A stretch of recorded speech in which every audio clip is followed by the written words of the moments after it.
الحمد لله رب العالمين والعاقبة للمتقين والصلاة والسلام على سيد المرسلين وعلى آله وصحبه أجمعين أما بعد أعوذ بالله من الشيطان الرجيم بسم الله الرحمن الرحيم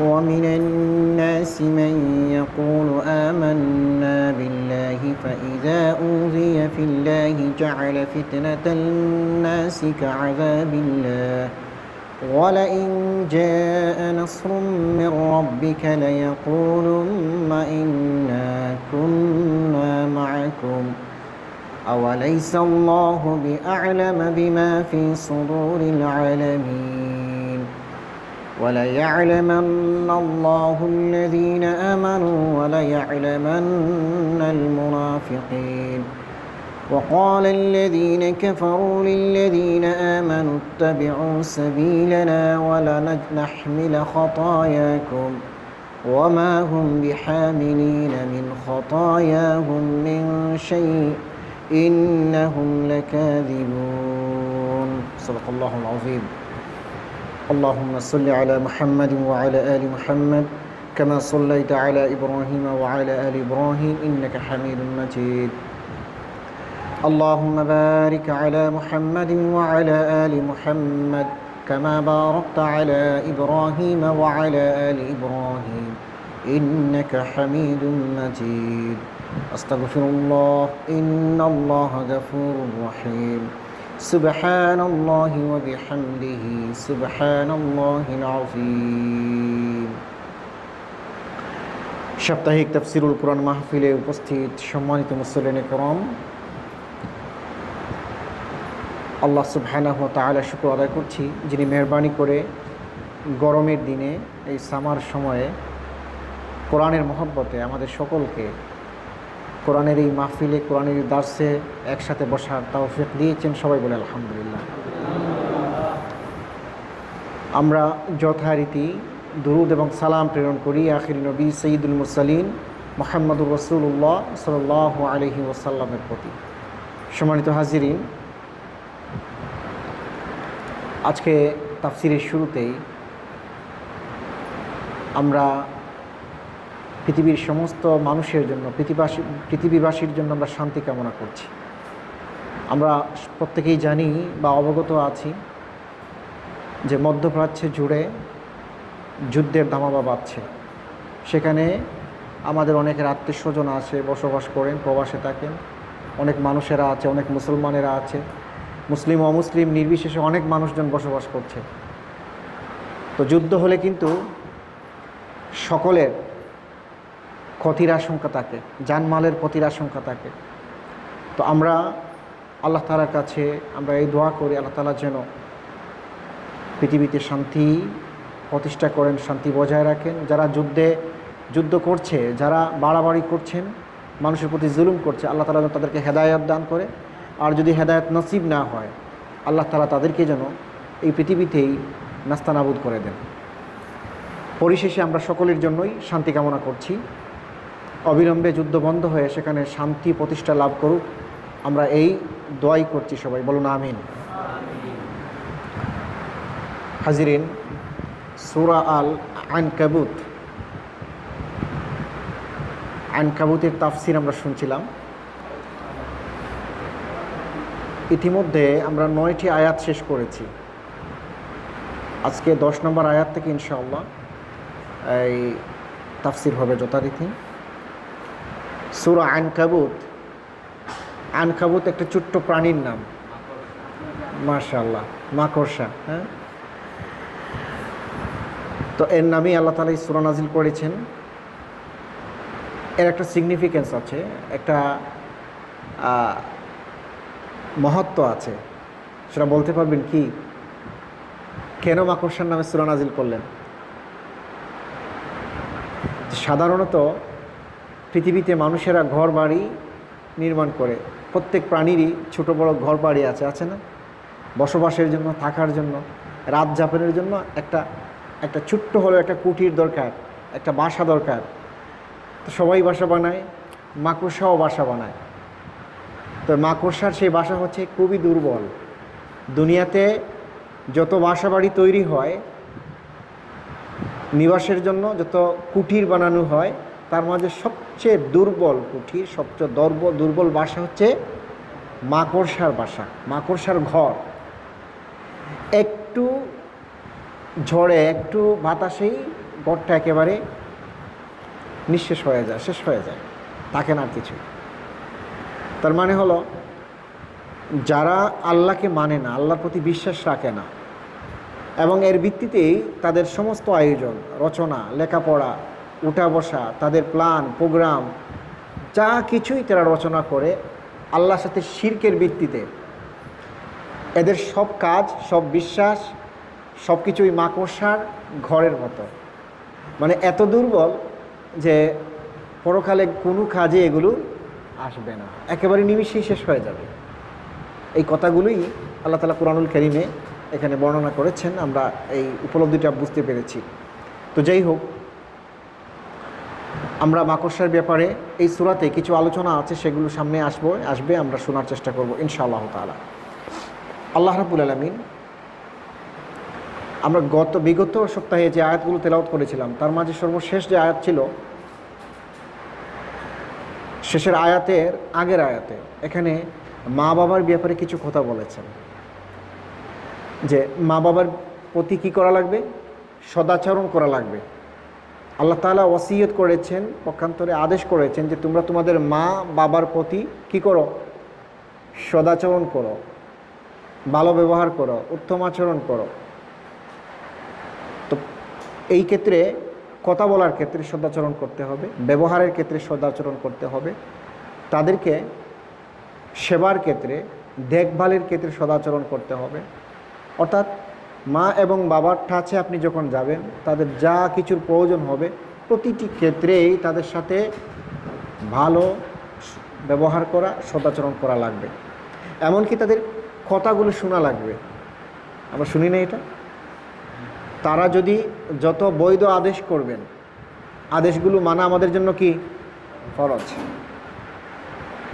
এমনকি ফরজের পর্যায়ে না, সুন্নত না, মুবাহ পর্যায়ে, যে এমন কাজের কথা বললেন যেগুলো সওয়াবের না, তাও মানা আমাদের জন্য কি কর্তব্যটা মানতে হবে। কিন্তু মা এবং বাবা যদি শিরকের জন্য আহ্বান করেন, আল্লাহর সাথে শরিক করা লাগবে, আল্লাহর নাফরমানি করা লাগবে, অথবা গুনাহ হয় এমন কোনো কাজ করার জন্য উদ্বুদ্ধ করেন, আদেশ করেন, তাহলে সেগুলো মানা যাবে?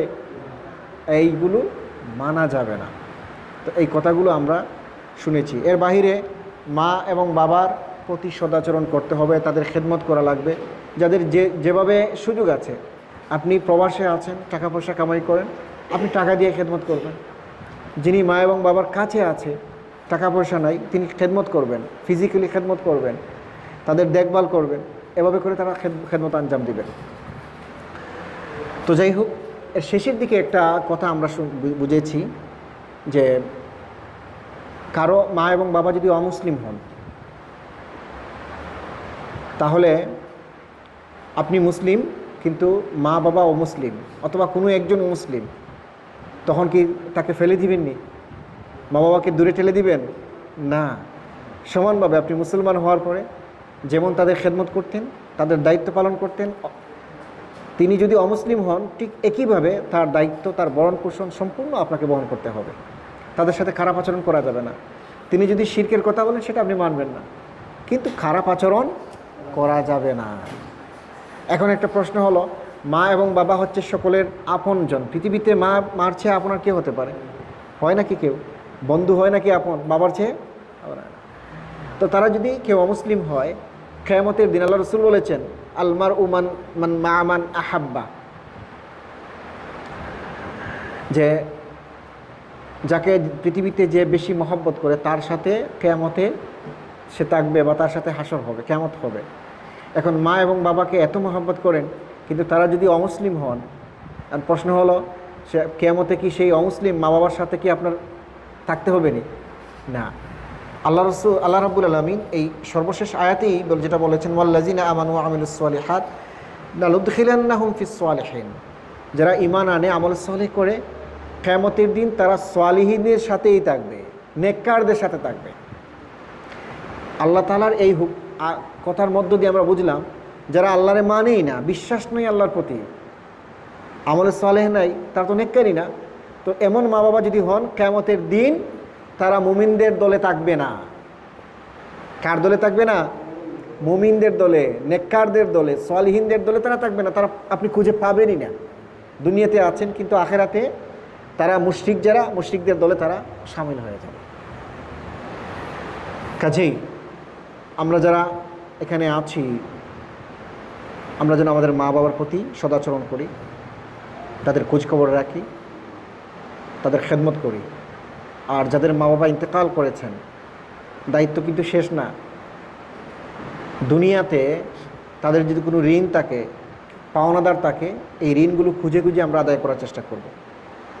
দুনিয়াতে যদি তারা কোনো ওসিয়ত করে যান, তা সেই ওসিয়তগুলো আমরা মানার চেষ্টা করব। এমনকি যাদের মৃত মা বাবার আপনজন আছেন, বন্ধু আছেন, বান্ধবী আছেন, মায়ের বান্ধবী, অথবা খুব মহব্বত করতেন, দুনিয়ায় থাকতে সুসম্পর্ক ছিল, এমন মানুষদেরকে খুঁজে আপনি তাদের একটু সেবা করার চেষ্টা করবেন। রাসূলুল্লাহ সাল্লাল্লাহু আলাইহি ওয়াসাল্লাম খাদিজাতুল কুবরা রাদিয়াল্লাহু তাআলা আনহা ইন্তেকালের পরে খাদিজার যত খেশা কারিব যে ছিলেন, মহব্বতের মানুষ ছিলেন, আল্লাহ রসুল সকলের খোঁজখবর রাখতেন, তাদেরকে আতিথ্যতা করাতেন। আল্লাহু আকবার। এজন্য আমাদের মা বাবা যাদের ইন্তেকাল করেছেন, আমরা দোয়া করি আল্লাহ তাআলা তাদেরকে জান্নাতুল ফেরদৌস নসিব ফরমান, তাদের কবরকে জান্নাতের টুকরা বানিয়ে দেন। আর আমরা তাদের জন্য একটু কবরে সুখ শান্তি হয়, এই জন্য আমরা এমন আমল করব যেমন হলো সদকায়ে জারিয়া, এগুলো করার চেষ্টা করব। পাশাপাশি তারা যাদেরকে মহব্বত করতেন, আমরা তাদের সাথে একটু সুসম্পর্ক রাখার চেষ্টা করব। আল্লাহ তাআলা আমাদেরকে তৌফিক দান করুন। আজকে যেখান থেকে তেলাওয়াত করেছি, আল্লাহ রাব্বুল আলামিন এখানে মুনাফিকদের কিছু চরিত্রের কথা বলছেন। ওয়ামিনান নাসি মান ইয়াকুলু আমান্না বিল্লাহ। আর মানুষের মধ্য থেকে কিছু মানুষ এমন আছে যারা বলে মান ইয়াকুলু আমান্না বিল্লাহ, আমরা আল্লাহর প্রতি বিশ্বাস রেখেছি। فإذا أوذي في الله جعل فتنة الناس كعذاب الله। অতঃপর যখন উজিয়া ফিল্লাহি, মানে আল্লাহ রাস্তায় চলতে গিয়ে যখন দুঃখ কষ্ট হয়, জাল ফিতনাতান নাস, তখন এই যে আল্লাহর পথে চলতে গেলে দুঃখ কষ্ট হয়, আর এই মানুষের পক্ষ থেকে নির্যাতন আসে, নিপীড়ন আসে, নানানভাবে অত্যাচার আসে, তখন তারা বলে কাযাবিল্লাহ, এটাই হচ্ছে আল্লাহর শাস্তি, আল্লাহর আযাব।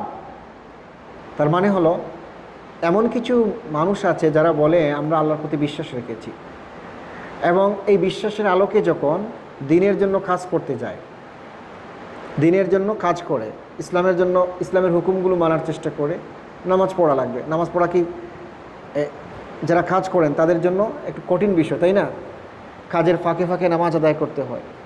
এখন যেখানে আপনি কাজ করেন সেখানে অনেক জায়গায় আছে মালিকের অনুমতি নিতে হয়, মালিক কখনো দেয়, কখনো দেয় না। বা আপনার কলিগ যে আছে, যার সাথে আপনি কাজ করেন, আপনি যদি নামাজ পড়তে যান 5 মিনিট 10 মিনিট লাগবে অযুসহ নামাজ আদায় করতে, তখন কলিগ আপনার সাথে খারাপ আচরণ করে না এরকম? অথবা আপনি হালাল হারাম মেনটেন করে চলার চেষ্টা করছেন, অথবা আপনি একটু মাথায় টুপি দিয়েছেন, দাড়ি রেখেছেন, বোনেরা হিজাব পড়েছে, এই জন্য পাশের মানুষের কটু কথা শুনতে হয়, নানান ধরনের মানে বাজে কথাবার্তা শুনতে হয়। এই যে একটা মানসিক চাপ, মানসিক কষ্ট, কোনো জায়গায় ফিজিক্যালিও কেউ মানুষজন আঘাত করার চেষ্টা করে না?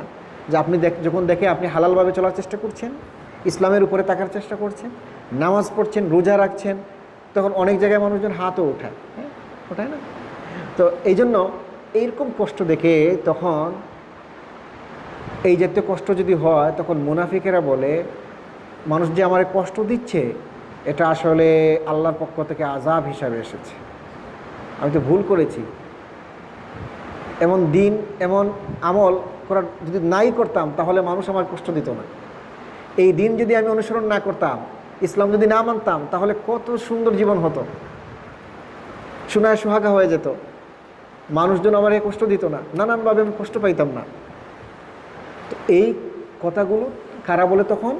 যারা মুনাফিক নিফাক যাদের মাঝে আছে, তারা স্বাভাবিক ইসলামের পথে চলতে গেলে যে বাধা বিপত্তি আসে, টুকটাক কষ্ট হয়, এগুলোকে আল্লাহর পক্ষ থেকে শাস্তি মনে করে, আযাব মনে করে।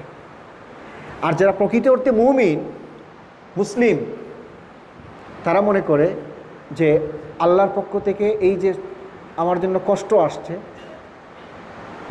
নানানভাবে লোকজন আমাকে কটু কথা বলছে, আমাকে স্লেজিং করছে, আমার বিরুদ্ধে অপপ্রচার হচ্ছে, আমাকে খারাপ কথা বলা হচ্ছে, এগুলো সবই আল্লাহর পক্ষ থেকে আমার জন্য পরীক্ষা স্বরূপ এসেছে। আমার জন্য কি এসেছে? পরীক্ষা।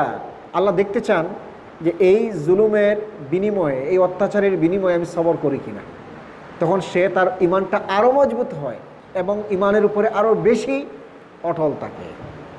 তো এই জন্য এখানে যত ভাইয়েরা আছেন, অনেক প্রবাসী আছেন, আপনি দিনের উপরে যখন চলেছেন আপনাকে কষ্ট করতে হয়েছে। এখানে অনেকেই আছেন, হ্যাঁ আছেন না আপনারা?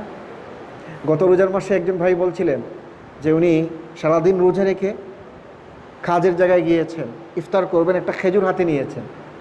খেজুর যখন খাবেন, একটু পানি খাবেন, ওই সময় পাশের একজন লোক,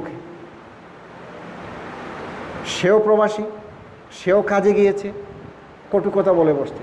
তুমি যদি রোজা রাখবা, এখানে আসছো কেন কাজে? কাজ ফাঁকি দিয়ে রোজা রাখা যায় না। সামান্য ইফতার করার মুহূর্তে 1 মিনিটও সময় লাগে না, একটু পানি খেতে আর একটা খেজুর খেতে। এই ভাইটা কথাটা শুনেছে, এটা কষ্টের বিষয় না?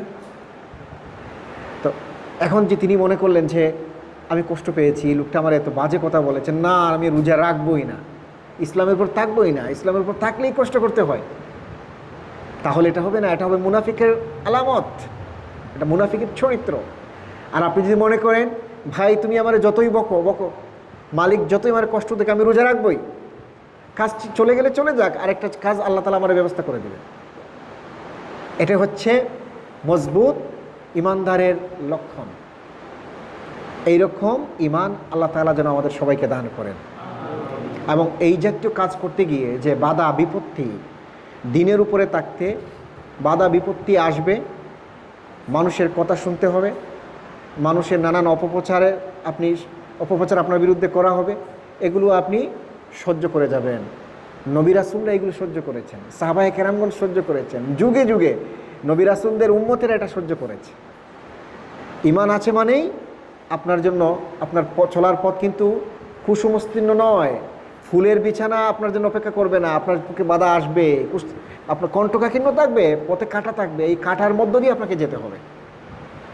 আল্লাহ তাআলা এই জাতীয় পরিবেশে আমাদেরকে যেন ইমানের উপর অবিচল থাকার তৌফিক দান করুন, আমলে সালেহকে যেন আমরা সঙ্গী করে থাকতে পারি সেই তৌফিক দান করুন, আর বাধা বিপত্তি আসলে যেন আমরা বেশি করে সবর করতে পারি সেই তৌফিক দান করুন।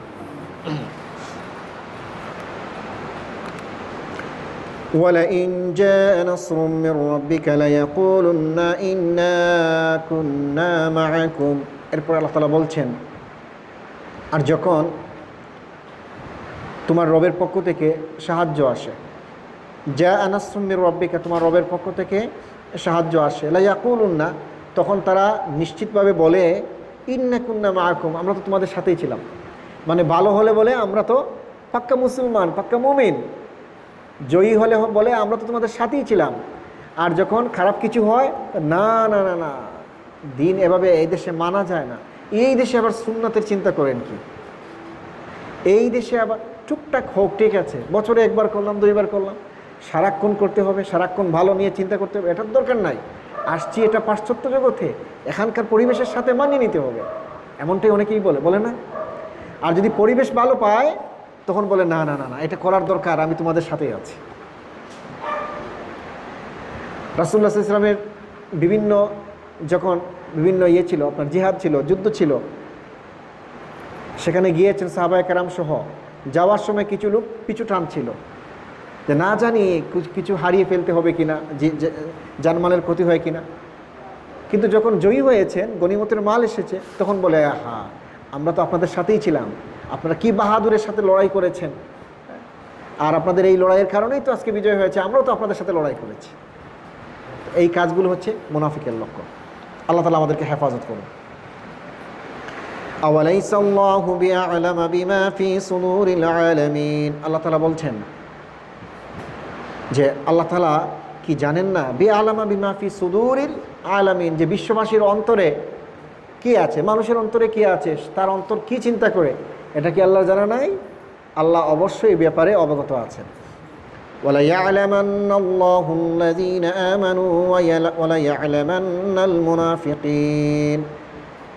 আল্লাহ রাব্বুল আলামিন আরও বলছেন যে অবশ্যই আল্লাহ তাআলা জানেন কারা ঈমান এনেছে পরিপূর্ণভাবে, কারা দ্বীনকে মহব্বত করে, আল্লাহর প্রতি অগাধ বিশ্বাস রাখে, ইসলামের প্রতি অগাধ বিশ্বাস রাখে, এটা আল্লাহ তাআলাই ভালো জানেন। অর্থাৎ যারা পাক্কা মুমিন তাদের কথা আল্লাহ তাআলা প্রকাশ করে দিবেনই, আল্লাহ প্রকাশ করবেন যে কারা মুমিন। ওয়ালা ইয়া'লামান্নাল মুনাফিকিন, আর আল্লাহ তাআলা এটাও জানেন যে কে মুনাফিক, তিনি সেটাও প্রকাশ করে দিবেন। উহুদের যুদ্ধ যখন হলো, মদিনায় গিয়েছেন তো আপনারা নাকি? মদিনায় গিয়েছেন? আলহামদুলিল্লাহ আলহামদুলিল্লাহ। মসজিদে নববী থেকে উহুদের পাহাড় কতটুকু দূরে? মাত্র কয়েক কিলোমিটার না? চোখের সামনেই দেখা যায়, একেবারে আপনার নাক বরাবর মসজিদে নববীর যে মূল যে গেট, যেটা গেট থেকে সোজা সামনের দিকে তাকাইলেই উহুদ পাহাড়টা দেখা যায়। তো রাসূলুল্লাহ সাল্লাল্লাহু আলাইহি ওয়াসাল্লাম সাহাবায়ে কেরাম সহ সবাইকে নিয়ে বসলেন যে অমুসলিমরা আসছে, মদিনা শেষ করে দিবে, আমাদেরকে শেষ করে দিবে, মুমিনদের শেষ করে দিবে, এখন তাদের প্রতিরোধ করা দরকার। কারণ শহরের ভিতরে যদি তারা প্রবেশ করে তাহলে মেসাকার করে দিবে, কারণ শুধু সাধারণ মানুষের উপরে আঘাত করবে না, নারী পুরুষ শিশুরা তাদের উপরেও আঘাত করবে।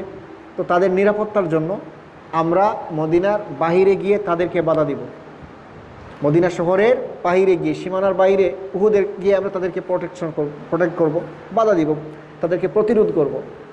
তো সাহাবায়ে কেরামদের কাছ থেকে পরামর্শ নিলেন, অধিকাংশই মদিনার বাইরে গিয়ে আপনার সংগ্রাম করার, অমুসলিমদেরকে প্রতিরোধ করার কথা বললেন। আল্লাহ রসুল সে অনুযায়ী সিদ্ধান্ত নিন, মদিনার বাইরে যাবেন। ছিলেন 1000, কিন্তু কিছু মুনাফিক ছিল, অন্তরে যাদের নিফাক ছিল, তারা আসলে চাচ্ছিল না যে মুসলমানরা জয়ী হোক। তারা বলল যে না, আমরা যেতে পারছি না, দুঃখিত, আমরা বরং মদিনার মধ্যেই থাকি, যদি ওরা আপনাদের সাথে লড়াই করে জয়ী হয়ে যায়, এদিকে আসে, তখন আমরা বাধা দিব। মানে নানান অজুহাত তারা তৈরি করলো, শেষ পর্যন্ত তারা গেলই না রাসূলুল্লাহ সাল্লাল্লাহু আলাইহি ওয়াসাল্লামের সাথে। কোথায়? উহুদে পাহাড় আর গেলই না। তো এরা হচ্ছে মুনাফিক। আল্লাহ রাব্বুল আলামিন তাদের কথাই স্পষ্ট করে দিলেন। وقال الذين كفروا للذين آمنوا اتبعوا سبيلنا ولا نحمل خطاياكم وما هم بحاملين من خطاياهم من شيء إنهم لكاذبون। এই আয়াতের শানে নজুল সেটা সেই ক্ষেত্রে বলা যায়, মক্কায় যখন ইসলামের প্রাথমিক যুগে কিছু সংখ্যক লোক ইসলাম কবুল করলেন, তাদের সংখ্যা খুবই নগণ্য ছিল এবং তারা দুর্বল প্রকৃতির লোক ছিলেন। হযরত সুমাইয়া রাদিয়াল্লাহু তাআলা আনহা, খাব্বাব, খুবাইব, বিলাল সহ আম্মার, এমন কিছু দুর্বল মানুষজন ইসলাম কবুল করেছেন। তখন এই মক্কার মুশরিকিন যারা ছিল, বড় বড় নেতৃস্থানীয় লোকজন ছিল, আবু জেহেল, আবু লাহাব, উতবা, শায়বা, ওয়ালিদ বিন মুগীরা সহ আরও যারা ছিল, সবাই তাদেরকে বলল, শুনো, তোমরা যে দিন গ্রহণ করেছো, আমাদের বাপ দাদাদের ধর্ম ছেড়ে তোমাদের আশঙ্কা হলো, ভয় হলো, তোমরা যদি আমাদের দিনের উপরে থাকো, আমাদের বিশ্বাসের উপরে থাকো, আমাদের আমলের উপরে থাকো, তাহলে পরকালে আল্লাহর কাছে জবাব দিতে হবে এবং আমাদের সাথে থাকার কারণে, আমাদের বিশ্বাস অনুযায়ী কাজ করার কারণে আল্লাহ তোমাদেরকে শাস্তি দিবেন। এটা যদি তোমরা মনে করো, এটা মনে করো কি না? যদি এইটা মনে করো, তাহলে আমরা তোমাদেরকে নিশ্চয়তা দিতে পারি কি নিশ্চয়তা? যে পরকালে আমাদের সাথে থাকলে, আমাদের দিন গ্রহণ করলে, আমাদের আমল অনুযায়ী আমল করলে তোমাদের যদি পাপ হয়েও যায়, আমরা নিশ্চিত পাপ হবে না, আর যদি হয়েও যায় সেই পাপের বোঝা আমরাই বহন করব। আমরাই তোমাদের পাপটা দেখব, পাপের ভার আমরা গ্রহণ করব। তোমাদের কোনো পাপ টাপ থাকবে না, তোমাদের কোনো শাস্তিও হবে না। এটা আমরা আল্লাহর সাথে বোঝাপড়া করব। চিন্তা করেছেন? অতএব তোমরা আগের ধর্মে, অর্থাৎ তোমাদের বাপ দাদাদের ধর্মে, আমরা যে ধর্মে আছি, যে বিশ্বাসে আছি, এখানে আবার তোমরা ফিরে আসো। এরা কারা বলল?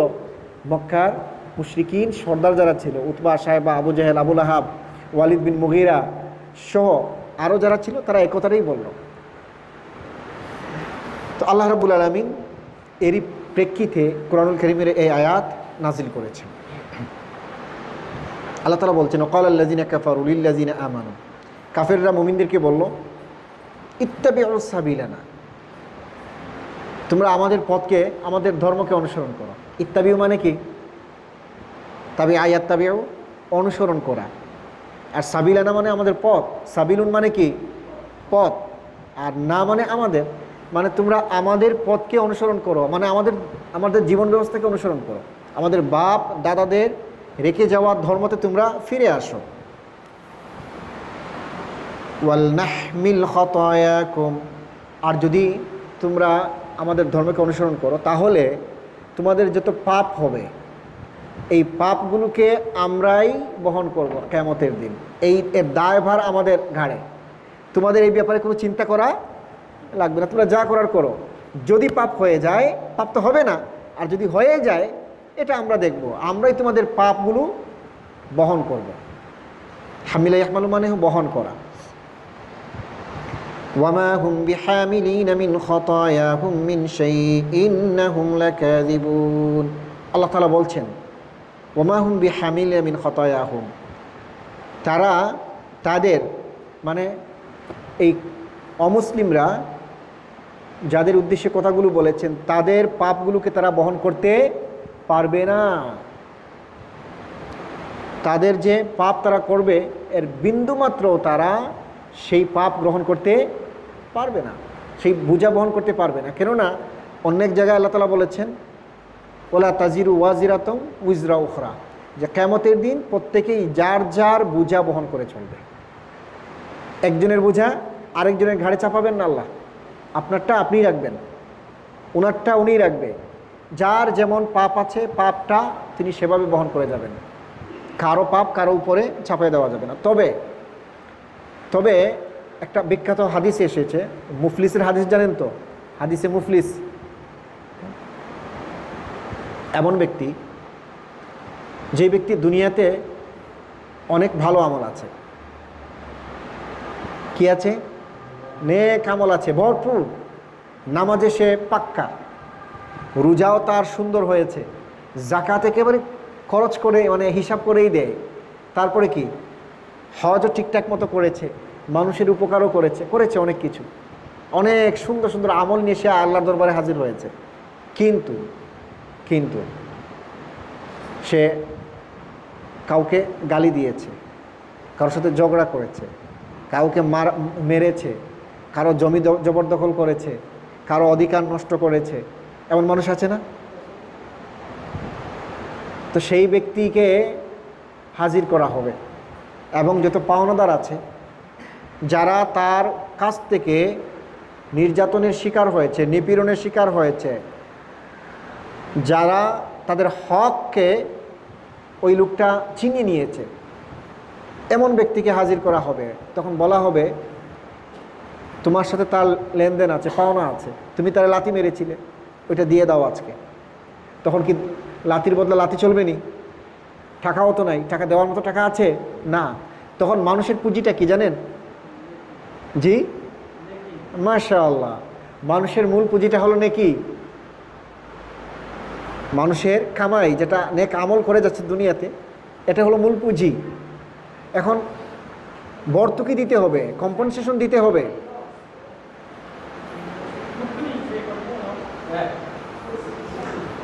আস্তাগফিরুল্লাহ, আস্তাগফিরুল্লাহ। সুবহানাল্লাহ সুবহানাল্লাহ আস্তাগফিরুল্লাহ।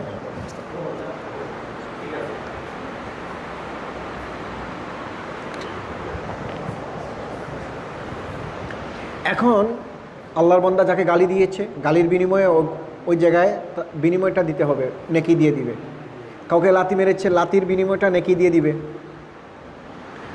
কারো জায়গা জমি দখল করেছে, এর বিনিময়টা নেকি দিয়ে দিবে। এভাবে সে দিতে দিতে তার নেকি শেষ হয়ে যাবে, কিন্তু পাওনাদার রয়ে যাবে। পাওনাদার রয়ে গেছে, তখন দেওয়ার তোর কিছু নাই। আল্লাহ তাআলা বলবেন ও পাওনাদারদেরকে যে তোমরা এক কাজ করো, ও তোর কিছু দিতে পারবে না, ওর কাছে দেওয়ার মতো কিছুই নাই। তোমরা তোমাদের যে বুঝায়, তোমাদের যে পাপ যেগুলো আছে ওগুলো করে দাও। তখন পাওনাদারেরা তাদের পাপগুলো ওই লোকটারে দেওয়া শুরু করবে। দিতে দিতে ওই পাওনাদারের যত বদ আমল আছে, যত পাপাচার আছে, পাপ আছে, সবগুলো এই দুনিয়াতে যিনি ভালো মানুষ ছিলেন, নেককার ছিলেন, তার ঘাড়ে চাপায় দেওয়া হবে। চিন্তা করেছেন? একজন নেককার মানুষ, অথচ এমনভাবে তিনি ঋণগ্রস্ত হয়েছেন, আখেরাতে গিয়ে ওই ঋণটা পরিশোধ তাকে করতে হচ্ছে। মারাত্মক অবস্থা। অনেক মানুষ সুন্দর আমল করে, ভালো ঈমান আছে, কিন্তু কোথাও না কোথাও মানুষের কাছে ঋণী হয়ে যাচ্ছে, নানানভাবে, কথা দিয়ে, আচরণে, তারপরে কোনো না কোনোভাবে জুলুম করে, জবরদখল করে ঋণী হয়ে যাচ্ছে। কিন্তু দুনিয়াতে আপনি আমি মনে করছি যে কিছুই না, কিন্তু আখেরাতে এই জিনিসটা আমাদের জন্য বড় হয়ে চলে আসবে। তো যাই হোক, আল্লাহ তাআলা যেন ওই মুফলিস ব্যক্তির মতো আমাদেরকে না করেন। মানুষ তো আমরা, মানুষের সমাজে আমরা চলাফেরা করি, মানুষের তো উঠা বসা করি। যদি কোথাও কারো সাথে এদিক সেদিক কোনো খারাপ আচরণ হয়ে যায়, যে কোনো ক্ষেত্রে, তখন আমাদের উচিত হলো সঙ্গে সঙ্গে সেটা মিটমাট করে ফেলা, এটাকে ধরে না রাখা। যদি অন্যায় করে ফেলি, তখন তার কাছে ক্ষমা চেয়ে ফেলা, যে ভাই আমি ভুল করেছি, আমাকে ক্ষমা করে দাও, আমি তোমাকে একটু ঠকিয়েছিলাম, এটা নিয়ে নাও। ঠিক আছে না? তাহলে আপনি বেঁচে যাবেন, আখেরাতে পাকড়াও হবেন না। কারণ ওখানে দেওয়ার মতো কিছু নাই। আপনি এখানেই পরিশোধ করতে পারবেন তার কাছে ক্ষমা চেয়ে, তার প্রাপ্যটা দিয়ে। কিন্তু ওখানে ক্ষমা চাইলেও হবে না, টাকা পয়সার কোনো কাজ হবে না। আপনার মূল্যবান জিনিস হচ্ছে নেক আমল, এটাই নষ্ট হয়ে যাবে, এটাই তাকে আল্লাহ তাআলা দিয়ে দিবেন। কাজেই দুনিয়ায় থাকতে এই জাতীয় সমস্যাগুলো যেন আমরা সমাধান করি, আল্লাহ তাআলা আমাদেরকে সেই তৌফিক দান করুন। সম্মানিত হাজিরিন, তো এই জন্য বলছিলাম, কাফেররা বলছিল যে তোমরা যদি আমাদের ধর্ম অনুসরণ করো আর পাপ হয়ে যায়, এটার বোঝা আমরাই বহন করব, আমরাই আল্লাহর সাথে বোঝাপড়া করব, তোমাদের কোনো সমস্যা হবে না। আল্লাহ তাআলা বলছেন না না না, তখন কেউ কারো বোঝা বহন করবে না। তারা যে তোমাদেরকে কথা বলছে, এটা মিথ্যা কথা বলছে, মিথ্যা আশ্বাস দিচ্ছে, খবরদার তোমরা তাদের আশ্বাসে প্রলুব্ধ হইও না, তাদের এই কথাগুলো তোমরা বিশ্বাস করে নিও না। আল্লাহু আলাম। এবং তারা হচ্ছে ইন্নাহুম লাকাযিবুন, আল্লাহ তাআলা বলছেন তারা হলো মিথ্যাবাদী। তারা মিথ্যা বিষয়ে তোমাদেরকে পরামর্শ দিচ্ছে, তোমাদেরকে কুমন্ত্রণা দিচ্ছে, তোমাদেরকে প্রলুব্ধ করছে। ওয়ালা ইয়াহমিলুন্না আসকালাহুম আসকালাম মা'a আসকালিহিম ওয়ালা ইউসআলুন্না ইয়াওমাল কিয়ামাতি আম্মা কানু ইফতারুন। আল্লাহ তাআলা বলছেন অবশ্যই যারা শিরকে লিপ্ত, মিথ্যাবাদী, তারা তো তাদের নিজেদের বোঝা বহন করবেই, পাপের বোঝা বহন করবেই, পাশাপাশি ও আসকালাম মা আসকালিহিম, আরও অতিরিক্ত কিছু মানুষের বোঝাও তারা বহন করে চলবে। নিজেদের পাপের বোঝা বহন করবে, উতবা সাহেবা, ফেরাউন, নমরুদ সহ এরা তো করবেই, পাশাপাশি তারা অন্য মানুষের বোঝা বহন করবে। কেন করবে? তার কারণ কি? তার কারণ হলো তারা মানুষকে শিরকের পথে আহ্বান করেছে, মানুষকে মিসগাইড করেছে, মানুষকে খারাপ পথে উৎসাহ দিয়েছে, কোনো কোনো ক্ষেত্রে সহযোগিতা করেছে। তো তাদের উৎসাহে, তাদের সহযোগিতায়, তাদের মিসগাইডের কারণে, তাদের প্রলোভনের কারণে যদি কোনো মানুষ ভুল পথে যায়, তাহলে ও ভুল পথে গিয়ে যত খারাপ কাজ করবে, তার একটা অংশ যিনি তাকে ভুল পথ দেখিয়ে দিলেন, তিনিও কিয়ামত পর্যন্ত পেতে থাকবেন। ওই লোকটা যতদিন ভুল পথে থাকবে, যতদিন খারাপ কাজ করবে, যতদিন পাপাচারে লিপ্ত থাকবে, ততদিন পর্যন্ত যিনি ভুল পথ দেখিয়ে দিয়েছেন তিনি একটা অংশ পেতে থাকবেন। জি, সদকা জারিয়া, মাশাআল্লাহ। সদকা জারিয়া হলো আপনি নেক কাম আমল করলে, কিছু কিছু আমল আছে এমন, যতদিন পর্যন্ত এটা কন্টিনিউ হবে ততদিন পর্যন্ত আপনি সব পেতে থাকবেন। একইভাবে আপনারা MLM ব্যবসা জানেন তো নাকি? এটা একটু ভালো করে জানেন? জি, আল্লাহ রহম করুন। অনেক মানুষের চোখের পানি এর সাথে জড়িত আছে, কত মানুষের কান্না, চোখের পানি এই জাতীয় কোম্পানির সাথে জড়িত আছে। আল্লাহ হেফাজত করুন। এটা একটা প্রতারণার একটা মাধ্যম। হ্যাঁ, এই যদি কেউ নেক নিয়তে করে এবং ভালো কাজ করে, ঠিক আছে, সেটা ভিন্ন জিনিস। কিন্তু প্রতারণার টার্গেট নিয়ে যদি করে থাকে, মানুষকে যে মানুষের সর্বস্ব নষ্ট করে দিব, পথের ভিখারি বানিয়ে ফেলবো, তাহলে এটা হচ্ছে ধোঁকা, প্রতারণা, এটা মারাত্মক জিনিস। আল্লাহ রসুল বলেছেন, মান গাশানা ফালাইসা মিন্না, যে আমার উম্মতের মধ্য থেকে যাদেরকে ধোঁকা দেওয়া হবে এরা আমার উম্মতের অন্তর্ভুক্তই না। আল্লাহ তাআলা আমাদেরকে হেফাজত করুন। তো MLM বিজনেস, আপনি যদি একজনকে উদ্বুদ্ধ করেন, তিনি করলেন, আপনি প্রফিট পাবেন। তিনি আরেকজন করছেন, আপনি প্রফিট পাচ্ছেন। তিনি আরেকজন করছেন, এভাবে আপনার ডান পাশে, বাম পাশে, সামনে, পিছনে বিশাল একটা নেটওয়ার্ক হয়ে গেছে। আপনি জায়গায় বসে আছেন, আপনি আপনার ঘরেই আছেন, কিন্তু বিভিন্ন জায়গা থেকে অল্প অল্প করে আপনার কমিশন আসতেই থাকে, আসে না? একইভাবে আপনি যদি একটা নেক আমল করেন, আর এই আমল করার জন্য ভালো কাজ করেন, ভালো কাজের সূচনা করেছেন, এবং এই কাজে একজন যুক্ত হয়েছে, পরে আরেকজন যুক্ত হয়েছে, আরেকজন যুক্ত হয়েছে, এদের মাধ্যমে আরও অনেকগুলো মানুষ যুক্ত হয়েছে, ভালো কাজেই আপনি সূচনা করেছেন, আপনি সব পাবেন। এবং পরবর্তী সময়ে যতগুলো মানুষ এখানে যুক্ত হয়ে এই কাজটাকে আঞ্জাম দিবে, এটাকে আরও দীর্ঘায়িত করবে, আরও প্রচার প্রসার করবে, ততদিন পর্যন্ত আপনি সব পেতেই থাকবেন। আল্লাহ রসুল একটা হাদিসই বলেছেন, এই জাতীয় কাজে কন্টিনিউয়াসলি আল্লাহ তাআলা সওয়াব দিতে থাকেন, কিন্তু যিনি ভালো কাজ করছেন তার সওয়াব থেকে কমাবেন না। আল্লাহ বাড়তি, আপনি সূচনা করেছিলেন বিধায় আপনাকে বাড়তি সওয়াব দান করে দেবে। একইভাবে আপনি একটা খারাপ কাজ শুরু করেছেন, মানুষের অপকার হয়, মানুষের ক্ষতি হয়, এমন একটা কাজ আপনি শুরু করে দিয়েছেন, সাথে সাথেই তো আপনি গুনাহ পাবেন আপনার। এবং এই কাজে আপনি অন্যকেই প্রলুব্ধ করেছেন, অন্যকে উৎসাহ দিয়েছেন যে তুমিও এই কাজটা করো, সেও আপনার কথা মতো কাজটা করেছে, ওইটা দেখে তৃতীয় আরেকজন করেছে, চতুর্থ আরেকজন এসে আসলো, আরও অন্য মানুষেরা খারাপ কাজটাই করে যাচ্ছে।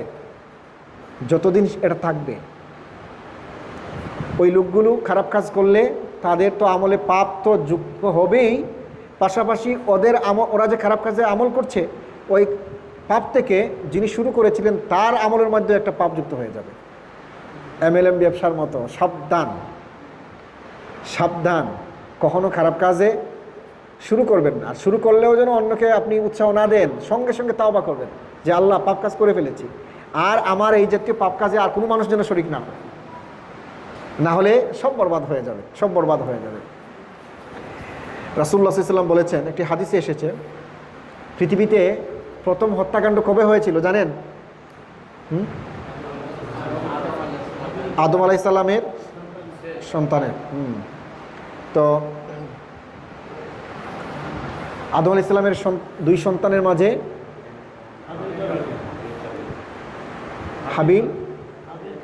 হাবিল এবং কাবিল। হাবিল হত্যা করেছিল কাবিলকে। তো এর আগে পৃথিবীতে কিন্তু হত্যাকাণ্ড ছিল না। এই ব্যাপারে রাসূলুল্লাহ সাল্লাল্লাহু আলাইহি ওয়াসাল্লাম বলেছেন, কানা আলা ইবনে আদম আল আউয়ালি কিফলুম মিন দামিহা লিআন্নাহু কানা আউয়ালু মান সান্নাল কাতাল। যে পৃথিবীতে যত জুলুমের পর্যায়ে গিয়ে হত্যাকাণ্ড হবে, সব হত্যাকাণ্ডের একটা অংশ, পাপের একটা অংশ আল্লাহ রাব্বুল আলামিন ওই হাবিলের ঘাড়ে চাপাই দেন। কেননা সেই পৃথিবীতে মানুষকে প্রথম হত্যা করেছিল, সেই প্রথমেই রক্তপাত করেছিল। এই জন্য আল্লাহ রাব্বুল আলামিন কান্নাহু কানা আউয়ালু মান সান্নাল কাতাল, যে কাতালের হত্যাকাণ্ডের সুন্নাত, তরিকা, পদ্ধতি, এটা শুরু করেছিল কে? হাবিল। এই জন্য আল্লাহ রাব্বুল আলামিন পৃথিবীতে কিয়ামত পর্যন্ত যত মানুষ মানুষকে মারবে অন্যায়ভাবে আইন বহির্ভূত, এই জাতীয় হত্যাকাণ্ডের একটা অংশ ওই আদম আলাইহিস সালামের ওই সন্তান সেই লাভ করবে। চিন্তা করেছেন কত মারাত্মক বিষয়? এই জন্য আমরা কখনো হত্যাকাণ্ড তো চিন্তাই করা যায় না। কোনো ছোটোখাটো পাপ অথবা অন্যায় কাজ, অথবা পাপ হয়, অন্যায় হয়, মানুষের ক্ষতি হয়, নিজের থেকে এমন কোনো কাজ আমরা করব না, কোনো মানুষকে উদ্বুদ্ধও করব না। আপনি খারাপ রাস্তা দেখাবেন, আপনি খারাপ রাস্তা দেখায় ভালো হয়ে গেলেন, কিন্তু সে আর ভালো হইল না, ওর কারণে ও নষ্ট হইলো, ওর পরিবার নষ্ট হইলো, ওর আশেপাশের লোকজন নষ্ট হইলো, তো আপনি তো ভালো হয়ে গেছেন, আপনি আর কাজটা করলেন না। কিন্তু তারা যে উদ্বুদ্ধ করেছেন, ভালো হওয়ার পরেও আপনি এর পাপ, ওই লোকগুলোর পাপ আপনি পেতে থাকবেন। এই জন্য সাবধান, আমাদের নিয়ত থাকবে দুনিয়াতে যতদিন বেঁচে থাকবো কখনো যেন খারাপ কাজের বীজ আমরা বপন না করি। মানুষের ক্ষতি হয় এমন কোনো কাজে যেন আমরা নিজেরা না জড়াই, এবং এই কাজগুলো যেন আমরা নিজেরা শুরু না করি। আল্লাহ তাআলা আমাদেরকে সেই তৌফিক দান করুন। তো আল্লাহ তাআলা বলছেন যে এমন সব মানুষ যারা পাপাচারে লিপ্ত ছিল, যারা মানুষকে ওই যে বলছে বাপদাদাদের ধর্ম তোমরা ছেড়ে গেছো, না আবার ফিরে আসো, পাপ যদি হয় এটা আমরা দেখব, ওরা তো এটার কারণে পাপে তো যুক্ত হলোই, পাশাপাশি যাদেরকে বলছে তোমরা এসো আমাদের ধর্ম গ্রহণ করো, তোমরা শিরকে লিপ্ত হও, তোমরা কুফরিতে লিপ্ত হও, এই কথা বলার কারণে আল্লাহ তাআলা ওদের পাপগুলোকে, ওরা না করলে ওদের পাপগুলোকে তাদের ঘাড়ে কিয়ামতের দিন চাপায় দেবে। এজন্য সাবধান, আমরা যেন এই জাতীয় কোনো কাজে জড়িত না থাকি, আর পাপ হয় মানে পাপে উদ্বুদ্ধ হয় এমন কাজও যেন আমরা না করি। আল্লাহ তাআলা তৌফিক দান করুন। ওয়ালা ইয়াসআলুন্না ইয়াওমাল কিয়ামাতি আম্মা কানু ইফতারুন। আল্লাহ রাব্বুল আলামিন কিয়ামতের দিন প্রশ্ন করবেন যেই সমস্ত বিষয়ে তারা কাজ করেছিল, রচনা করেছিল, যা তারা করেছিল এই ব্যাপারে তারা জিজ্ঞাসিত হবে। وَلَقَدْ أَرْسَلْنَا نُوحًا إِلَى قَوْمِهِ فَلَبِثَ فِيهِمْ أَلْفَ سَنَةٍ إِلَّا 50 عَامًا। এরপরে আল্লাহ তাআলা এই পর্যন্ত তাওহীদ, রিসালাত এ ব্যাপারে আল্লাহ রাব্বুল আলামিন আলোচনা করেছেন, এবং এই সূরাটা হলো মাক্কি। সূরাটা কোন জায়গায়? মক্কায়। যে চরিত্রগুলো কথা বলা হয়েছে, প্রলোভন দেওয়া, বাধা দেওয়া দ্বীনি কাজে, তারপরে কি করা, মিথ্যা অপবাদ দেয়া, এই সবগুলো আল্লাহ রসুলকে দেওয়া হয়েছে। শারীরিক মানসিক নির্যাতন করা হয়েছে, হয় নাই? রাসূলুল্লাহ সাল্লামের ঘাড়ের উপরে নাড়ি বুড়ি উঠিয়ে রাখা হয়েছে। সুমাইয়া রাদিয়াল্লাহু তাআলা আনহাকে দিন না ছাড়ার কারণে শহীদ করে দেওয়া হয়েছে। তারপরে বেলাল হাবশি রাদিয়াল্লাহু তাআলা আনহু কী পরিমাণ নির্যাতন সহ্য করেছে, উমাইয়া কী পরিমাণ জুলুম করেছে বিলালের প্রতি, মনে আছে তো ঘটনা? নাই? ইসলামের প্রাথমিক যুগে যে ইসলাম মানো, তুমি ইসলাম ছাড়ো আর না হয় তোমার প্রতি জুলুম করা হবে, আর যদি তুমি ইসলাম ছেড়ে দাও তাহলে তোমাকে মুক্ত করে দেওয়া হবে, আজাদ করা। তখন এই অবস্থায় তিনি বলেছিলেন আহাদ আহাদ, এক আল্লাহর প্রতি আমি বিশ্বাস রাখি, বলেন নাই? সাহাবা একরাম কোন নির্যাতন সহ্য করেছেন। হযরতে সুমাইয়া শহীদ হয়েছেন, খুবাইব খাব্বাব রাদিয়াল্লাহু তাআলা আনহু শহীদ হয়েছেন। রাসূলুল্লাহ সাল্লামের তিনি নির্যাতন সহ্য করেছেন। তায়েফের ময়দানে সেখানে আল্লাহ রসুলের প্রতি পাথর নিক্ষেপ করা হয়েছে, শরীর থেকে মাথা ফেটে রক্ত বের হয়েছে, হয় না? আল্লাহ রসুল বেহুশ হয়ে গেছেন। তো এমন কাজগুলো অমুসলিমরা, কাফেররা করেছে। শুধু শারীরিক মানসিক নির্যাতন না, পাশাপাশি বিভিন্নভাবে অপবাদ দিয়েছে, মৃত্যুক বলেছে, জাদুকর বলেছে, তারপরে কি বলেছে, কবি বলেছে, গণক বলেছে, নানান ধরনের খারাপ কথাগুলো বলেছে। তো আল্লাহ তাআলা শেষমেশ আল্লাহ রসুলকে এবং তার উম্মতদেরকে সাহস দিলেন যে তোমরা ইমানের উপরে অবিচল থাকো, অটল থাকো, বিপদ আসবে, মুসিবত আসবে, এই অবস্থায় সবর করতে হবে। এবং সবর করার জন্য পরবর্তী আয়াতগুলোতে কয়েকজন নবীর দৃষ্টান্ত নিয়ে এসেছেন যে শুধু এরাই না, মক্কার এই লোকগুলোরা তোমাদের নির্যাতন করছে না, বরং তার আগে যুগে যুগে নবী রাসূল যখন এসেছিলেন পৃথিবীতে, তাদের কওমের লোকেরা তাদের প্রতিও এরকম আচরণ করেছে। তো দৃষ্টান্ত আনতে গিয়ে আল্লাহ রাব্বুল আলামিন এবারে নিয়ে এসেছেন হযরত নূহ আলাইহিস সালামের কথা। নূহ আলাইহিস সালাম হচ্ছেন প্রথম নবী এবং রাসূল, যার সময় এই লোকজন শিরক শুরু করেছিল, মূর্তি পূজা শুরু করেছিল। তো তার কথা আল্লাহ তাআলা প্রথমেই নিয়ে আসলেন, ওয়ালাকাদ আরসালনা নূহান ইলা কওমিহি, নিশ্চয়ই আমি নূহকে রাসূল বানিয়ে তার কওমের কাছে প্রেরণ করলাম। আরসালনা মানে কি? পাঠালাম। রাসূল বানিয়ে নূহকে ইলা কওমিহি, তার কওমের কাছে। কওম মানে কি? স্বজাতি। কওম মানে কওমের অর্থ জানি না আমরা, স্বজাতি। আচ্ছা, ফালাবিসা ফীহিম, অতঃপর নূহ আলাইহিস সালাম সেখানে অবস্থান করলেন আলফা সানাহ, 1000 বছর, ইল্লা খামসিনা আমা, তবে সেখান থেকে কমবে 50 বছর। আল্লাহ তাআলা যেভাবে শব্দগুলো সুবিন্যাস করেছেন, ফিহিম আলফা সানা, 1000 বছর। আলফুন মানে কি? হাজার, 1000, আর সানা মানে বছর। 1000 বছর সেখানে অবস্থান করলেন। ইল্লা, আল্লাহ তাআলা ইস্তেসনা করছেন, আলাদা করছেন, খামসিনা আমান, সেই 1000 বছর থেকে 50 বছর বাদ দিচ্ছেন। তার মানে কি? 950 বছর নূহ আলাইহিস সালাম হায়াত লাভ করেছিলেন। বলি সুবহানাল্লাহ, সুবহানাল্লাহ, 950 বছর। তো মুফাসসিরিন কেরাম বলেছেন যে এখানে এই যে আলফাসানা ইল্লা খামসিনা আমান, এটা দিয়ে আল্লাহ রাব্বুল আলামিন বোঝাচ্ছেন যে নবী হওয়ার পরে নবুয়তির দায়িত্ব তিনি যতদিন আঞ্জাম দিয়েছেন ততদিনের হিসাবটা আল্লাহ তাআলা বলেছেন। নবী হওয়ার আগেও তিনি অনেকগুলো দিন পেয়েছিলেন, 40 বছর। সাধারণত আল্লাহ রাব্বুল আলামিন নবীদেরকে 40 বছর বয়সে নবুয়তি দান করতেন, তাই না? তাহলে আগে 40 বছর চলে গেছে। আর নূহ আলাইহিস সালাম যখন নৌকায় আরোহণ করলেন, জাহাজে আরোহণ করলেন, জাহাজ থেকে অবতরণের পরে আরও 60 বছর পৃথিবীতে ছিলেন। আরও কত বছর? 60 বছর। তাহলে আগে 40, পরে 60, আর মাঝে হচ্ছে 950। কত হলো? মাশাআল্লাহ, 1050 বছর আল্লাহ নবী নূহ আলাইহিস সালাম হায়াত লাভ করেছিলেন। সুবহানাল্লাহ, সুবহানাল্লাহ। তো এই সময়ের মধ্যে আল্লাহ তাআলা বলছেন যে এই সময়ের মধ্যে তিনি অনেক প্রজন্মকে দেখেছেন, প্রজন্মের পরে প্রজন্ম। 40 বছরে এক একটা প্রজন্ম আসে, এরকম কতটা 40 বছর চলে গেছে, যাদের কাছে নূহ আলাইহিস সালাম দ্বীনের দাওয়াত দিয়েছেন, রিসালাতের কথা বলেছেন, কিন্তু তারা কর্ণপাত করে নাই।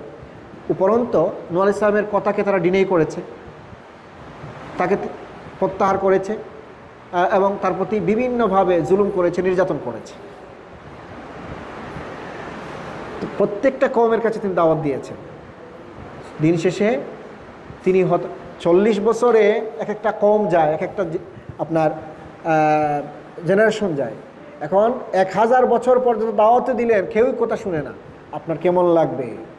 আপনি 10 বছর কাউকে দাওয়াত দিয়ে দেখেন, আশেপাশের মানুষরা যদি কেউই যদি আপনার কথায় মূল্য দেয় না, আপনার কেমন লাগবে? হ্যাঁ, মনে হয় আরে কী জন্য এই কাজগুলো করছি, বাদ দেই, চলে যাই, জঙ্গলে চলে যাই, যেখানে খুশি সেখানে চলে যাই, কোথায় আসলাম? একটা মানুষই কথা শুনে না।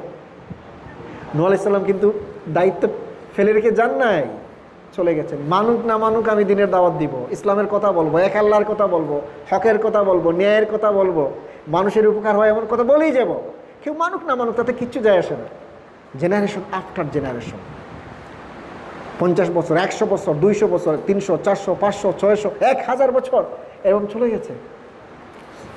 এরপরেও যখন তার কওম কথা শুনছে না, তার দাওয়াত কবুল করছে না, তারা জুলুম করছে। জুলুম কয়েকভাবে হয়। সবচেয়ে বড় জুলুমটা কি? শিরক করা। আল্লাহর সাথে শিরক করা হচ্ছে সবচেয়ে বড় জুলুম। ভাই আমার কথা না, আল্লাহ তাআলা বলেছেন ইন্না শিরকা লাযুলমুন আযীম, ইন্না শিরকা লাযুলমুন আযীম। সবচেয়ে বড় জুলুম বা অন্যায়, অপরাধ বা ক্রাইম হলো আল্লাহর সাথে শরিক করা। আমরা মনে করি কেউ কারো প্রতি মানে আঘাত করেছে, এটা জুলুম, এটাই মনে বড় জুলুম না, এটা ছোট জুলুম। বড় জুলুম হচ্ছে আল্লাহর সাথে শিরিক করা। তারপরে জুলুম আছে, আরও জুলুম হলো এই যে মানুষের হক নষ্ট করা, এটা জুলুম। হক নানানভাবে, কাউকে ইনসাল্ট করে, কাউকে গালি দিয়ে, কাউকে মেরে, কারো টাকা পয়সা আত্মসাৎ করে, কাউকে টকিয়ে আপনি যেভাবেই করেন মানুষের হক নষ্ট করেছেন, এটা হচ্ছে জুলুম। আর আরেকটা জুলুম হলো পাপাচারে লিপ্ত হওয়া। পাপাচারে লিপ্ত হওয়া, অনেকগুলো জাতিগোষ্ঠীকে আল্লাহ দুনিয়াতে ধ্বংস করে দিয়েছেন, কারণ এরা জুলুমে লিপ্ত ছিল, মানে খারাপ পাপাচারে লিপ্ত ছিল। আমাদের বাড়ির পাশে বিশুভিয়াস, এরা পাপাচারে লিপ্ত ছিল, হ্যাঁ ছিল না? এভাবে করে কওমে লুতকে আল্লাহ তাআলা ধ্বংস করেছেন, পাপাচারে লিপ্ত ছিল। আজ সামুদ গোষ্ঠীকে আল্লাহ তাআলা ধ্বংস করে দিয়েছেন, পাপাচারে লিপ্ত ছিল। পাপাচারে লিপ্ত হওয়া হলো জুলুম, আল্লাহর সাথে শিরিক করা হলো জুলুম, আর দুনিয়ার মানুষের প্রতি জুলুম করা, যে কোনো পর্যায়ের জুলুম হোক, এটাও জুলুম। মনে থাকবে তো ইনশাআল্লাহ? তো আল্লাহ তাআলা বলছেন ফাআখাযাহুমুত তুফানু ওয়া হুম যালিমুন, আমি নূহের কওমকে পাকড়াও করলাম। কি দিয়ে? তুফান, মহাপ্লাবন দিয়ে।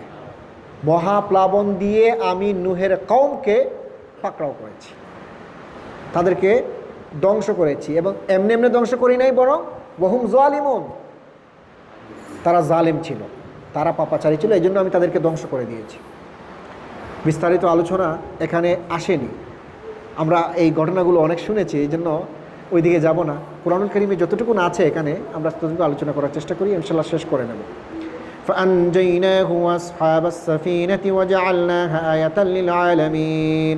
ফাআনজাইনাহু, নাজাই আনজু মানে কি? হ্যাঁ, মুক্ত করা। ফাআনজাইনাহু, আল্লাহ তাআলা বলছেন আমি তাকে মুক্ত করলাম। কাকে মুক্ত করলাম? নূহকে। আমি নূহকে মুক্ত করলাম। ও আসহাবাস সাফিনা, আসহাব মানে সাথী, আর সাফিনা মানে কি? নৌকা। আপনারা তো কিচ্ছা কাহিনী শুনেছেন, সফিনার কথা শুনেন নাই? কত শুনেছেন সফিনা সফিনা, গ্রামের অনেক মুরব্বীরা সফিনা অর্থ জানে। সাফিনা মানে কি? জাহাজ, নৌকা, বোট, আপনি যেটাই বলেন। আরেকটা শিপ, যেটা আধুনিক ভাষা ইংরেজিতে শিপ বলে। হ্যাঁ, তো আল্লাহ তাআলা বলছেন ও আসহাবুস সাফিনা, সফিনাবাসীকেও, অর্থাৎ এই নৌকায় যারা আরোহণ করেছিল, আসহাব মানে সাথী সঙ্গী, যারা জাহাজে আরোহণ করেছিল, আরোহী, তাদেরকেও আমি বাঁচিয়ে দিলাম। কতজন নৌকায় আরোহণ করেছিল? মাশাআল্লাহ। আল্লাহ তাআলা অন্য জায়গায় অন্য সূরা বলেছেন যে তুমি জোড়ায় জোড়ায় প্রাণী উঠাও,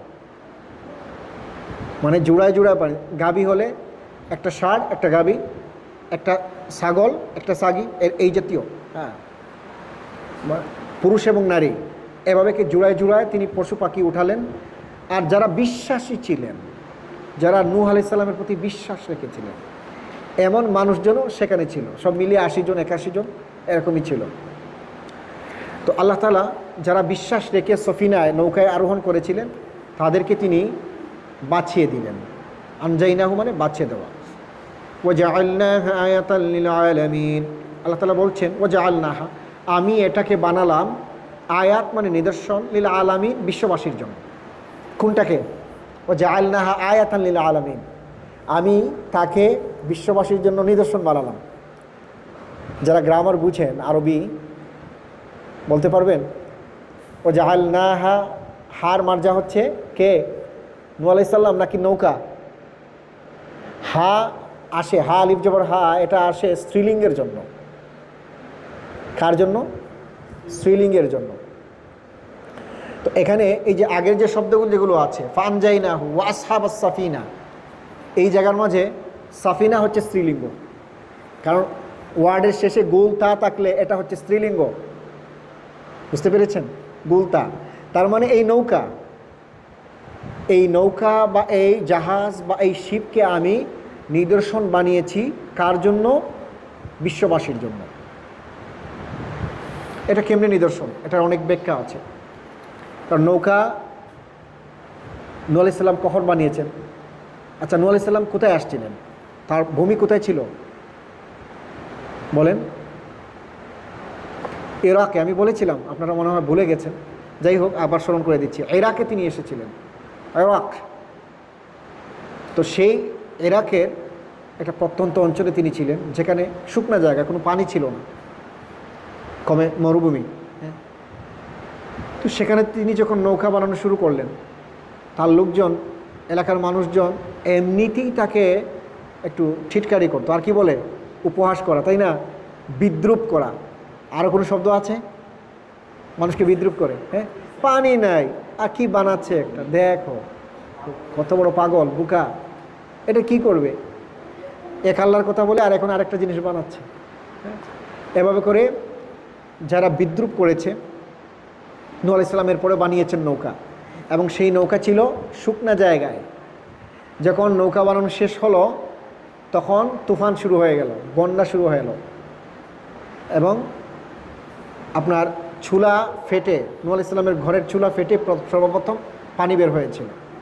ওই পানি থেকে আস্তে আস্তে করে নিচের থেকে পানি ওঠা শুরু করলো, আর আল্লাহ তাআলা পাশাপাশি উপর থেকেও তুমুল বৃষ্টি দিলেন, তুমুল বৃষ্টি।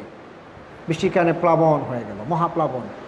সবাই দুনিয়াতে যারা ছিল, এই 80 জন ছাড়া বা 40 জন ছাড়া সকলেই এই পানিতে একেবারে নিমজ্জিত হয়ে গেছে, আর কেউ ছিল না দুনিয়াতে। নূহ আলাইহিস সালামের নৌকা ভাসতে লাগলো। একটি বর্ণনা এসেছে 40 দিন পর্যন্ত নৌকা ভেসেছে। এরপরে সেই নৌকা একটা পাহাড়ে গিয়ে অবতরণ করলো, যেই পাহাড়ের নাম হচ্ছে জুদ। পাহাড়ের নাম কি? জুদ, যেটা বর্তমান টার্কি এবং ইরানের একটা জায়গা, বা ইরাকের একটা সীমানার জায়গা, কুর্দিস্তান, যেখানে কুর্দিরা যে এরিয়া বেশি থাকে, ওখানের একটা পাহাড় পর্বতমালার একটা শৃঙ্গ হচ্ছে জুদ। ওই জুদেই নূহ আলাইহিস সালামের নৌকা লাগলো, ওখানে তিনি অবতরণ করেছিলেন। তো সেই নৌকাকে আল্লাহ তাআলা বলেছেন কি, বিশ্ববাসীর জন্য নিদর্শন। এরপরে পরবর্তী সময়ে অনেক দিন সেই নৌকা ছিল, সেই জাহাজ ছিল। তো এই জাহাজ থেকে যেন মানুষ শিখে। তো জাহাজ কেন বানালেন আল্লাহ নবী নূহ? প্রথমত হলো আল্লাহ রাব্বুল আলামিন পানি দিয়ে শাস্তি দিবেন অবিশ্বাসীদেরকে, জালিমদেরকে। তো কেন শাস্তি দিবেন? কারণ তারা আল্লাহর প্রতি ঈমান আনে নাই, তারা শিরকে লিপ্ত ছিল। দ্বিতীয়ত, তারা নবুয়তের, রিসালাতের বিরুদ্ধে অবস্থান নিয়েছিল, নূহ আলাইহিস সালামের বিরুদ্ধে অবস্থান নিয়েছিল। তৃতীয়ত, তারা পাপাচারে লিপ্ত ছিল, তারা মানুষের প্রতি জুলুম করেছে। এই সমস্ত কারণে আল্লাহ তাআলা বন্যা দিয়েছেন, আর এই বন্যা থেকে বাঁচার জন্য এই কিস্তি বা নৌকা বা জাহাজ নির্মাণের আদেশ আল্লাহ রাব্বুল আলামিন নূহ আলাইহিস সালামকে দিয়েছেন। এই জন্য এই নৌকা হচ্ছে, এই জাহাজ হচ্ছে বিশ্ববাসীর জন্য নিদর্শন। সেই থেকেই পৃথিবীতে নৌকার বিচরণ শুরু হলো, এবং আজ পর্যন্ত দেখবেন, আপনি আমি তো রিয়েলাইজ করি না, কোথাও গেলে একটা শিপে উঠে যাই, 10 তলা 15 তলা 20 তলা শিপ। আপনি চড়েছেন? কোথায় গিয়েছেন? মাশাআল্লাহ, ডেনমার্কে। মাশাআল্লাহ, হাজার হাজার মানুষ এক একটা শিপে উঠে, তাই না? বড় বড় গাড়িগুলো, শত শত গাড়ি উঠে যায়। সুবহানাল্লাহ, নিদর্শন। এত ওজন, এত লোড বহন করে পানির উপর দিয়ে চলে যাচ্ছে অনায়াসে, নিরাপদে, কোনো ক্ষতি হয় না। এটা আল্লাহর নিদর্শন না? আল্লাহর নিদর্শন, বিশ্ববাসীর জন্য নিদর্শন। এরপরে মানুষ কেমনে আল্লাহর প্রতি বিশ্বাস রাখে না, কেমনে মানুষ আল্লাহর সাথে শিরিক করে, কেমনে মানুষ জুলুমের মাঝে আছে। তো আল্লাহ রাব্বুল আলামিন এই কিস্তিকে, এই নৌকাকে তিনি নিদর্শন বানিয়েছেন। আরও দেখেন, নৌকা থাকার কারণে, জাহাজ থাকার কারণে আপনার আমার জীবন ধারণটা সহজ হয়ে গেছে। দৈনন্দিন জীবনে আমরা যে খাবার খাই, চাল ডাল মশলাপাতি এটা সেটা, অধিকাংশই প্রবাসীরা যারা খায় এশিয়া থেকে আসে, বিভিন্ন দেশ থেকে আসে না? এখানে ফলমূল বিভিন্ন দেশ থেকে প্রতিদিন শিপে আসে। যদি এই ব্যবস্থা না থাকতো, বাই রোডে শুধু আসতে হতো, খাবারগুলো পচে যেত এক জায়গা থেকে, এক দেশ থেকে আরেক দেশে নিয়ে যাওয়ার জন্য ক্ষেত্রে। তারপরে সম্ভবও ছিল না, অনেক জায়গায় মানুষ না খেয়ে থাকতে হতো। এই জন্য আল্লাহ রাব্বুল আলামিন যেন পানির উপর দিয়ে নৌযান চলে এই ব্যবস্থাটুকু করে দিয়েছেন, যেন নৌযান চালিয়ে মানুষের জীবিকা নির্বাহ করতে পারে, মানুষের প্রয়োজন মেটাতে পারে, এবং এর মাঝে আল্লাহ রাব্বুল আলামিন মানুষের জন্য শিক্ষা রেখেছেন। এই জন্য এই সাফিনাকে আল্লাহ তাআলা বলেছেন আয়াত লিল আলামিন। আল্লাহ তাআলা আমাদের সবাইকে আজকে যে বিষয়গুলো আলোচনা শুনলাম তার উপর আমল করার তৌফিক দান করুন। ওয়া আখিরু দাওয়ানা আনিল হামদুলিল্লাহি রাব্বিল আলামিন। আমরা 15 আয়াত শেষ করেছি। ইনশাআল্লাহ তাআলা আগামী